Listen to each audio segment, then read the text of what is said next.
All right, how's it going? Welcome to the DadWise podcast. This is episode 3. Thanks for joining me. I'm Isaac, the host. Just want to let you know that you can find us on YouTube, Instagram, and obviously podcasts. You found us. There's also a blog that I update a couple times a week with some thoughts and ideas and different things. So you can go check that out, dadwise.co, for all of those things.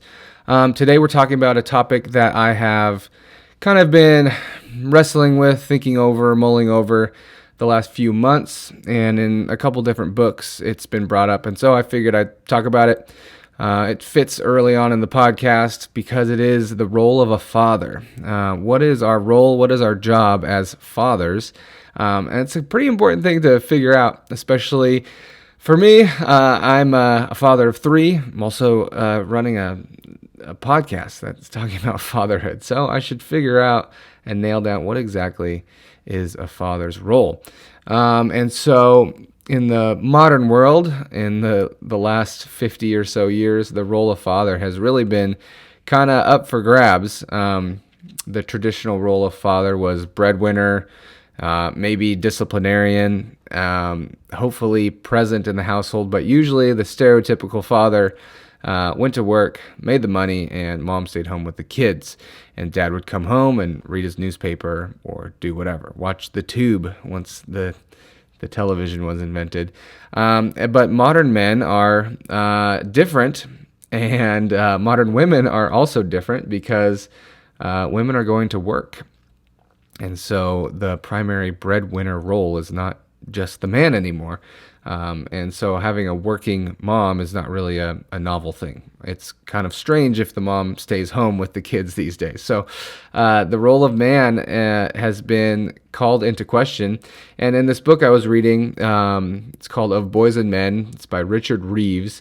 He was talking about kind of the meta idea of manhood and fatherhood, and he thinks about it in kind of societal terms and more political ideas, and how we can shape policy to encourage men to be more involved with their families. But he points out some interesting things, and this is from an article in The Guardian where they're talking about the book.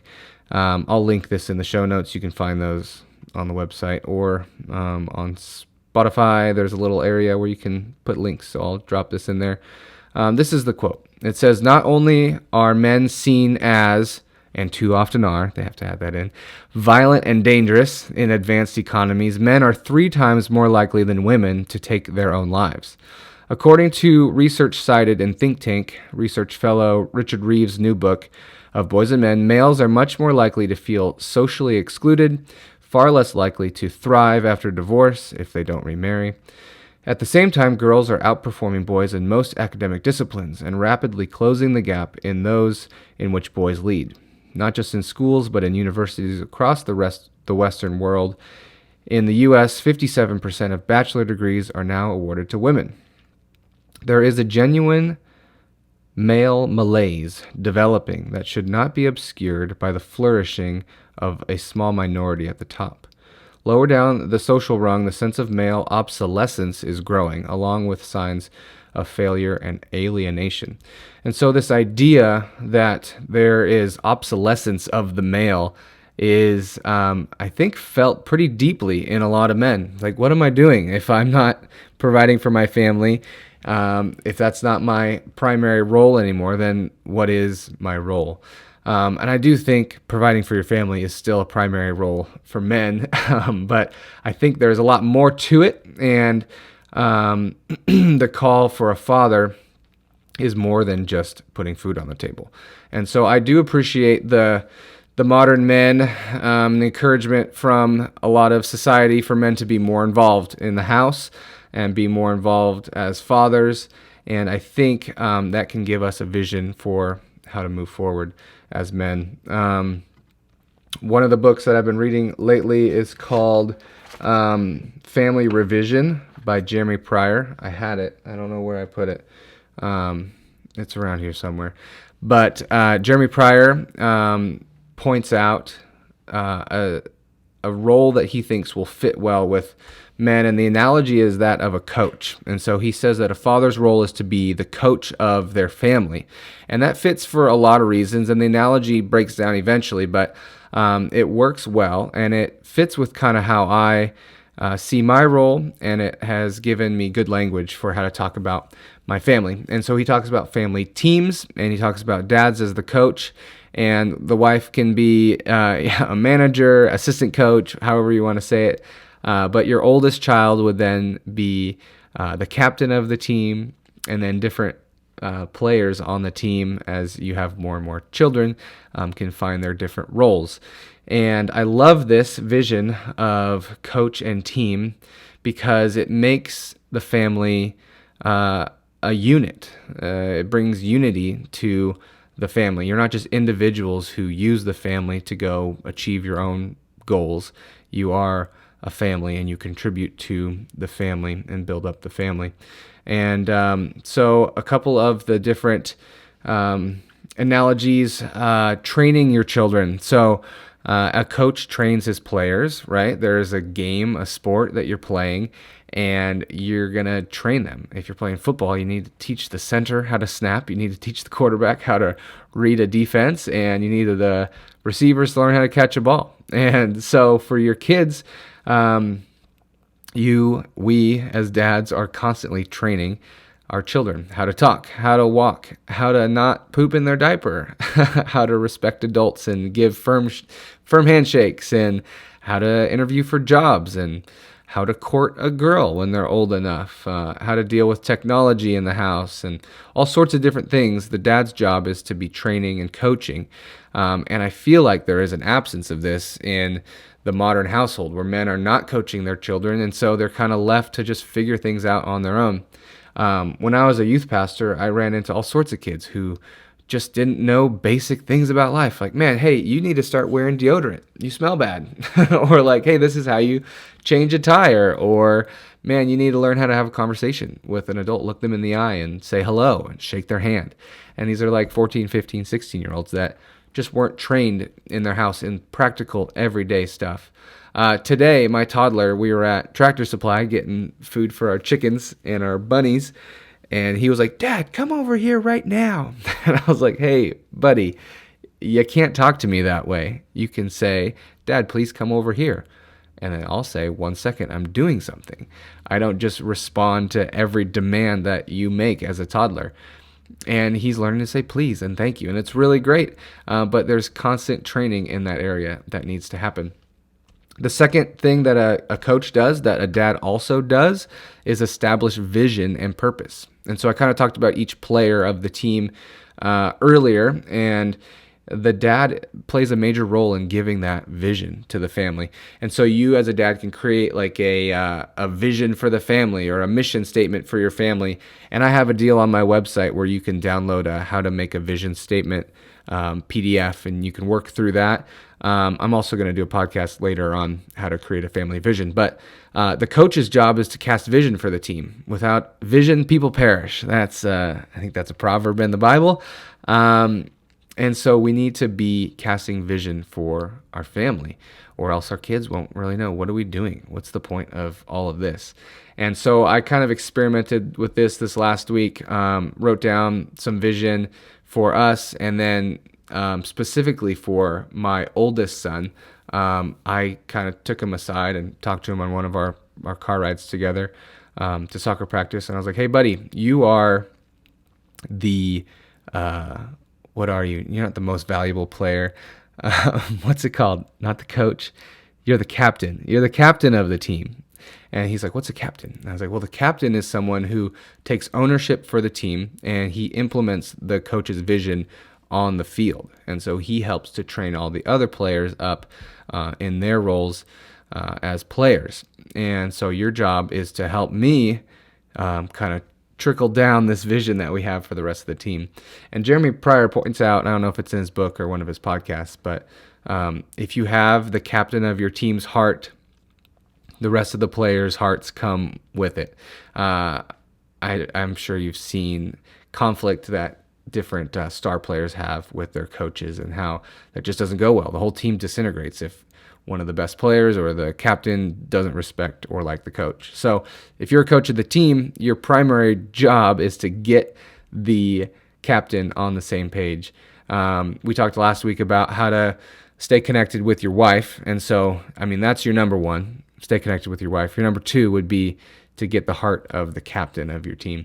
And so establish vision and purpose for the individuals, and then as a whole family, what is your vision? What is your purpose? And then another thing that a coach does is to think about the long game. The end goal is to get to the Super Bowl, or the end goal is to have a dynasty, 7 Super Bowls in a row, whatever. But as dads, we should be thinking about our grandchildren and our great-grandchildren. And so to be thinking about the legacy that we're going to be leaving behind. It's not just about the everyday minutia of discipline, but it's about creating humans with strong character and developing assets and establishing order and rule in our house so that for generations there can be abundance and life and peace. And so that is kind of the vision of a coach. The vision of a father is to be thinking not just your kids, but their kids and their kids' kids. And to even be talking like that, like, hey, when you have kids someday, you're going to want to teach them how to respect their parents, right? Because you'll be their parents. And I found that to be very helpful when talking with my kids. I'm like, hey, someday when you're married, you're going to want to go on date nights with your wife too, right? And so mom and I have to go out on a date every week, and you get to hang out with grandma, and that's great. But sometimes they do complain about us leaving on date nights, so I have to kind of cast the vision for that as well. I'm going to kind of just end here by reading a quote from Jeremy Pryor's book, Revision, Family Revision. You can check it out. I'll have a link to it here also. But this is what he says. He says, fatherhood is a fairly simple idea. Fathers live to bless their future generations. So wisdom for a new father largely consists of choosing to spend the rest of his life serving his grand and great-grandchildren. Building a strong, God-honoring, abundant, multi-generational family was the job you received the moment your first child was born. Following the leading of the Holy Spirit, making covenants with God, trusting in the promises of Christ, multiplying assets, securing family alliances, training to protect and defend family and friends, setting clear, legally binding land boundaries and water rights, having and training children, establishing a family burial plot, finding great spouses for your children, and ensuring everything you've built is passed down in a safe way to the next generation is your to-do list before you die. Dads, let's get to work. So Jeremy Pryor is pulling all of this from Father Abraham, the original father. Well, I guess Adam would be the original father, but Abraham's the first one that really does it right and gives us a good layout for what to do. So like when he says, establish a family burial plot, that is something that Abraham did. But the first 3 things, I'll just kind of point this out real quick, is he says, following the leading of the Holy Spirit, making covenants with God, and trusting in the promises of Christ. And so if you're not a believer or follower of Jesus, this can just be having the vision for your life. This is where you're going and what you're doing. And so as Christians, this is the foundation for what we're doing. The next thing he says is multiplying assets. So as a father, our job is still to win bread, but also to be wise with our finances and to have assets and to diversify and to build multi-generational wealth. We could have a whole podcast about that. That's a great topic.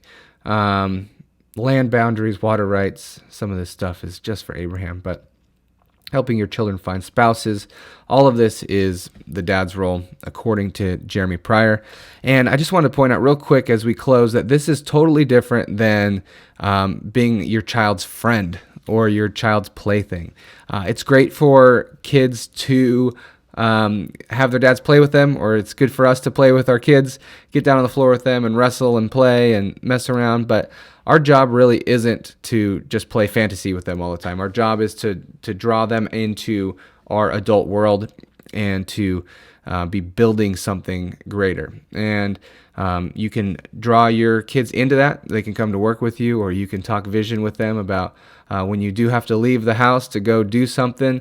You can tell them why. You're building a family legacy and growing our family assets so that we can establish our family in security and safety. And another part he points out is training to protect and defend your friends and family. Abraham raises an army, and he goes and gets Lot, who gets taken because he's being a fool. I heard a guy talking on Instagram about, I think it was an interview they did with someone who was like a child sex offender, and they asked him, like, what do you look for in a child that you're targeting to groom? And he said, the first thing I look for is the father. Is the father a dangerous man? And if he's dangerous, I stay away from his children. And if he's present, I also stay away. And so our job as fathers is also to protect our family and to be dangerous, to keep the bad guys away, and to be present enough where we can see danger coming and intervene when we need to. So I think that's it for today. The role of a father, coach, protector, provider. This really just helped me to think about my role in a different way, because I know sometimes coming into the household feels like foreign territory. Like, work is not easy, but it makes sense. You can go to work, you can do your job, and then you come home and there's a lot of moving parts, and it's like, how do I integrate back into the family? Wife's cooking, the kids are kind of losing it. If it's 5 o'clock, it's kind of the end of the day where everyone is unraveling. And so to come in and be able to provide coaching and direction and just think about your role a little bit differently. It also helps to shape the way you think about your weeks and your mornings, if you have mornings with your kids or evenings with your kids, to be constantly training, pitching vision, and helping draw your kids out to be the best that they can be. So thanks for listening. That's all I have for us today. We'll be back again next Monday with another topic. I think we're talking about technology, how to be a tech-wise family. So that'll be a good one. If you want to help me out, you can like this wherever it is, and you can hit subscribe and leave a rating on iTunes or whatever they call it these days, Apple Podcasts, Spotify, whatever it is. But that's all for now, and I'll see you guys later.